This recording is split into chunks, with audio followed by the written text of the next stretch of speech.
ප්‍රමාද වෙන්න කලින් මේ දේවල් තුන ඔබේ පුතාට උගන්වන්න. අංක 1. ලෝකයේ ඔබට කිසිවක් ණය නැත. ඔබව බේරා ගැනීමට කිසිවෙකු එන්නේ නැත.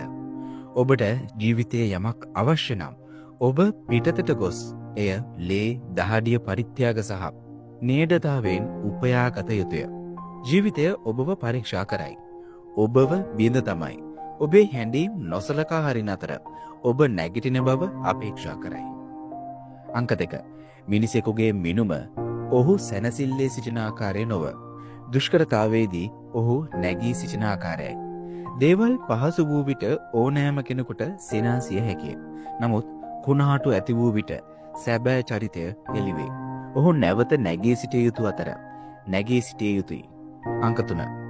සැබෑ මිනිසෙකු තමා ශක්තිමත් බව ඔප්පු කිරීමට තම හඬ අවදි කිරීමට අවශ්‍ය නොවේ. සැබෑ ශක්තිය නිහඬ සංසුන් පාලනය කළ හැකිය.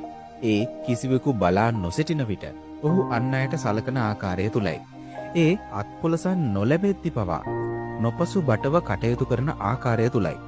යම් දිනක ඔබ මෙහි නොසිටිනු ඇත.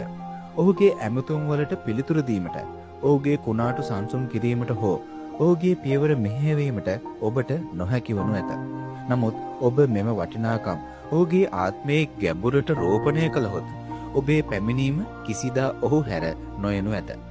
ඔහු ඔබේ හඬ ඔහුගේ හදවතේ තබාගෙන, ඔබේ ශක්තිය ඔහුගේ කොඳුයට පෙළේ තබාගෙන මේ ලෝකය හරහා ගමන් කරනු ඇත.